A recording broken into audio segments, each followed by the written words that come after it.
Assalamualaikum warahmatullahi wabarakatuh, Sobat Imunologi, balik lagi bersama saya. Pada kesempatan kali ini, kita akan membahas bagaimana mekanisme SARS-CoV-2 ini dapat menghindari sistem imun kita.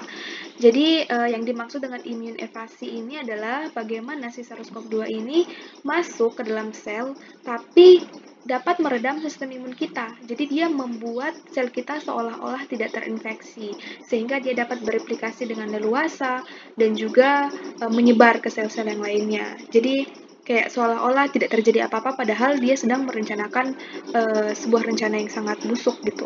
Mari kita lihat. Nah, saat ini beberapa peneliti sudah mengemukakan bahwa coronavirus itu dapat menghindari deteksi dari sistem imun kita. Jadi dia menghindari dari berbagai arah ya. Dan juga dapat meredam sehingga tubuh kita seolah-olah tidak terinfeksi gitu.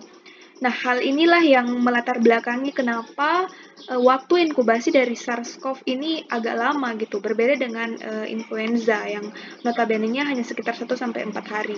Maksudnya adalah ketika dia menginfeksi tubuh kita, waktu dia bereplikasi itu lama. Misalkan ketika dia masuk, dia itu tidak langsung memberikan gejala demam seperti yang pada infeksi flu ya. Kalau influenza itu pada hari pertama setelah terinfeksi, hari kedua itu dia sudah bisa menimbulkan gejala seperti demam, kemudian sakit kepala. Tapi kalau si corona ini tuh agak lama, bahkan pada saat hari ke-7, 8 mungkin ada yang belum menunjukkan gejala kayak itu. Karena dia diam di sini, dia kayak meredam sistem imun kita seolah-olah kita tidak terinfeksi sehingga sistem imun kita tidak bisa membunuh dia gitu. Jadi dia menghindar. Nah, oleh karena si SARS-CoV-2 ini disamakan strukturnya dengan SARS-CoV pertama dan juga MERS, jadi imun evasinya ini masih disamakan dengan si SARS-CoV yang pertama. Tapi sebenarnya juga sudah ada penelitian terbaru yaitu dengan mengamati protein-protein non-strukturalnya. Nah, di sini ada dua mekanisme, ada juga dia menghindari innate dan juga adaptif. Kalau innate, seperti yang sudah saya singgung kemarin juga itu, dia memanfaatkan beberapa protein non-struktural dan juga protein strukturalnya. Nah, di sini ada beberapa protein non-struktural seperti NSP15 ya. Di sini NSP15 dia dapat menghambat sensor endosom kita. Jadi kalau tidak salah di sini ada sensor yang namanya TLR ya, PRR kita yaitu TLR yang mana TLR ini dia bisa mengidentifikasi si RNA dari virus ini. Tapi karena dia hambat TLR kita ini, maka ya kita tidak bisa mengenal dia, jadi kita tidak bisa mengembangkan respon imun. Itu pertama. Kemudian yang kedua, NSP15 ini dia juga dapat menghambat sitosolik RNA sensor kita. Jadi teman-teman di dalam sel kita ini itu ada RNA sensor juga. Jadi tidak mesti di dalam endosom, tidak mesti di permukaan, di sitosolik kita juga ada RNA sensor. Nah, ini juga dia hambat. Dia hambat sehingga ya tidak bisa terbentuk respon imun innate di sini. Umumnya interferon yang dihambat ya, interferon tipe 1, yaitu interferon alfa dan juga beta. Yang mana kita tahu bahwa interferon ini penting untuk membatasi replikasi virus dan juga untuk memberikan antiviral defense kepada sel tetangganya. Jadi kalau ini sudah dihambat ya otomatis sistem imun kita tidak bisa berkembang sehingga kita dibungkam gitu kayak di silent mulut kita gitu.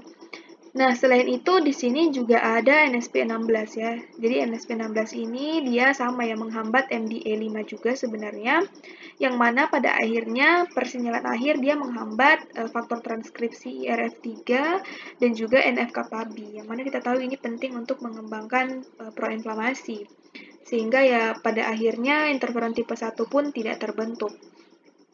Dan kalau interferon tipe 1 kita ini terbentuk dan masuk, dia masih punya mekanisme hambatan di sini. Jadi tidak semudah itu gitu. Jadi kayak sudah dibentuk nih, tubuh kita sudah berhasil membentuk interferon tipe 1. Tapi pada saat masuk, dihambat juga persinyalannya di sini, yaitu dengan menghambat stat 1 dan juga stat 2, sehingga ya tidak bisa mentranskripsi protein interferon di sini. Jadi kayak RNA kita tuh dihancurkan gitu. Nah, selain itu dia juga mempunyai mekanisme pembuatan double membrane vesicle. Ya ini sudah saya jelaskan sebelumnya bahwa NSP3, 4, dan 6 itu bisa membuat double membrane vesicle, yaitu vesicle di mana si virus ini dapat bereplikasi tanpa harus diketahui oleh si RNA sensor kita ini yang ada di sitosol tentunya. Jadi kayak bereplikasi secara diam-diam tersembunyi gitu. Jadi inilah alasan mengapa tubuh kita baru menimbulkan simptom pada hari-hari kedua dan ke atas. Pada hari pertama belum bisa, karena diredam gitu. Nah, selain itu juga dia bisa menghindari sistem imun adaptif kita. Jadi, di sini dikatakan bahwa dia dapat mendown regulasi MHC kelas 1 dan juga MHC kelas 2. Sehingga ya ketika ada virus masuk, tubuh kita tidak bisa mempresentasikan antigen ini kepada sel T untuk membentuk respon imun adaptif.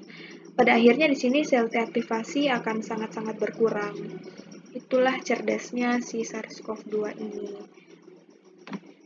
Ya, mungkin cukup sekian, cukup ringkas ya.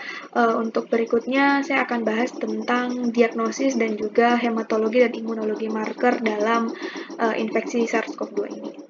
Sekian dan terima kasih. Wassalamualaikum warahmatullahi wabarakatuh.